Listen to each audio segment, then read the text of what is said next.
What's up, Tesla family? It's Ray J back with another video. And in this one, I want to break down what's happening with Tesla SPY and a couple of other tickers. I'm also going to break down what's happening with the market, which we just got the Michigan Consumer Sentiment Report. Let me just mention that I am not a financial planner, so take nothing I say as financial advice. And also, if you guys can, please smash the like button. It not only benefits me, it benefits the entire community as a whole. Anyways, Tesla's looking more bullish right now. We dipped down to this 210 area, and I said if we lost this, we would be looking for the next support. But if we held this, the resistance to watch was at that 215, 216 area. If that broke, I called out to 220. And that's what's happened so far. Now, I was a little bit ambiguous in the morning because I wasn't sure exactly what the move would be depending on the data that came out. That's why I said to watch for a big move at 10 o'clock a.m. And so far, this is favoring upside for the markets. Why is that? Michigan consumer sentiment was at 67.8 on the scale. That's above expectations. The 5-year inflationary expectations is at 3%, aligned with expectations. And everything else when it comes to consumer expectations and current conditions is basically above expectations. Only current conditions is a little bit below expectations because of fear about the recession and such. But everything else for the future is still more positive according to the reports. As part of why the market got a nice little bounce, they use this as an excuse to pump things all over again, to squeeze shorts. So that's more manipulation I just wanted to mention. There's also some news coming out about the Cybertruck being the best-selling vehicle above $100,000 in July of 2024. That's good news, as we're starting to see a lot of hype for this, especially in the United States.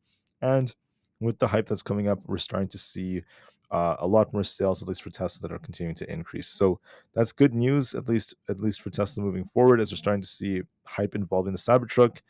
I think that as time goes on, their margins will improve for this. So it's a good piece of news. Going back to the charts, we're looking at a very, very key level. I'm going to call out this 220 area. We've been just below that. It's very tough to break that.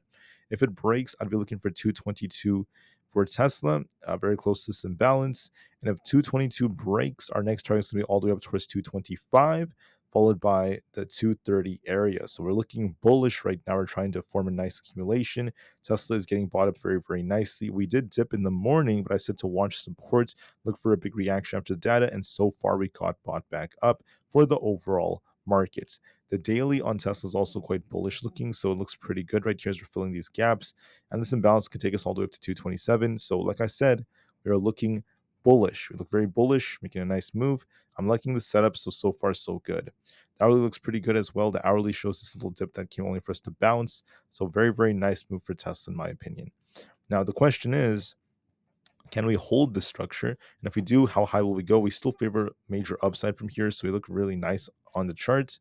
And we're looking pretty good, so it favors 220 plus. We're looking very, very nice on Tesla. For SPY, I called out how this could be a possible inverse head and shoulders if we got the rejection, but we had to lose 549.5. And what's interesting is we haven't lost that support. In fact, we actually got bought back up. So we did dip to 550. We were, kind of confused. I said to watch and see, do we lose 549.5? Do we form the inverse head and shoulders? Or does the market get a bounce? And so far, we got the bounce thanks to some bullish data, and we are looking bullish on SPY. We're looking quite bullish right now. When you look at the 30 minutes time frame, we're getting bought back up very nicely. Watch 554 as a key level. We could get very close to that. We'll see if SPY could break that or not. If we break the highs from yesterday, we could be pushing up to potentially all the way up to 556. So we're looking bullish so far. We're trying to rebound. We could be testing the highs from yesterday. We'll see how well SPY ends up doing. ES dipped a bit and now is trying to make a nice recovery. We're going to be looking at support at 55.63. If we hold above that, yes, we could remain bullish. If we lose 55.63, we could turn back down to 55.54. But so far, we are favoring that we want to push higher. On SPX, it's the same thing. We're looking at 55.50. If we break the highs, this could continue to push up. The high we'd be looking for on SPX would be all the way up towards about 55.65. So we're getting closer to it. So we're doing a good job. So far, so good. Nvidia was dipping. I said to watch 121.5. If we lost, then we could turn back down. But lo and behold, we did dip a little bit below that only to get bought back up. So now our target's 125. If that breaks, we're going up to 127. We look bullish on Nvidia. So far, so good. Let's see if we could try to break 125 to push for 127. We're looking pretty good in my personal opinion. For the QQQ, we're looking bullish. Look at 475 as our resistance, our next potential target. We'll see if that breaks or not. I would be a little bit careful with this. If we end up failing to hold, also we have 473.5 as support, not to mention 471. Watch those supports. This chart is trying to hold above that, so we do favor 475. So we're doing a good job so far. The Russell is also trying to hold up. Look at resistance around 214. And our support, we're currently testing this 212 area. If that fails, we're looking for basically 210.8.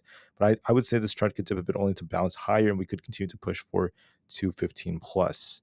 For Coinbase, we're looking at resistance around 20, basically 205. Notice how every time we hit that, we did reject. And we have a support around 196. I'm hoping that we try to break past 205 and continue higher. The setup is a little bit more upwards, I would say, for now. So it is possible we try to break this. We are range bound, but watch 205 as resistance. We'll see if we break that. On Amazon, we dipped a bit. I said to watch and see if we hold 175. If we lost that 172, it'd be coming. And if we held that, we'd be looking for a retest of 177. I also mentioned that if we reclaim 177, we could be pushing back up to 180. And that's what's happening so far. So as long as we're above 177, we could be testing the highs from yesterday and get very close to 180. Meta dipped a little bit. It's not looking as great. We are showing weakness because that 538 to 540 area was kind of tough. So look at support right here. We basically have support around the 530 area, not to mention 526 below that. We'll see if that holds. And also, don't forget, resistance is going to be around 533. So we'll see if we can break through that or not. If we do break that, we'll be fine. But so far, we look a little bit weaker. We'll have to see if 530 could hold. If not, we're at risk of dipping to the mid 520s. So give it some time. Microsoft is not looking as great, though. We've got to reclaim 420 to turn back up. Otherwise, we're at risk of dipping to about 416. So watch that support. And Google got some bullish news. So this is outperforming its counterparts. I would say that we're going to be looking for 166 as resistance. If we break that, 168 is coming. So nice move by Google. If we were to lose 163, we'd turn back down, but this is looking bullish. So far, so good. The market's holding up very nicely. Tesla made a very, very nice move to the upside. I do see more potential for the chart as time goes on. So just know the overall trend is bullish. 220 is going to be a tough resistance for Tesla. So make sure you watch support around 217, then also this 215 area.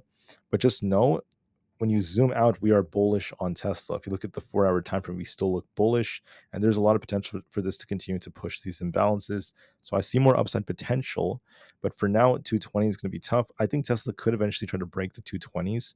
I think we will eventually do that.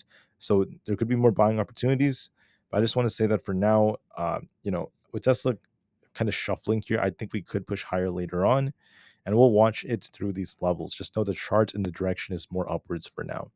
That's it for this one. This will be just a very, very quick update for the markets. So far, so good. Tesla has more upside potential. I'm excited to see how this ends up continuing. So get ready. And I'll see you guys in a couple of hours for another update. Thank you for listening and peace out.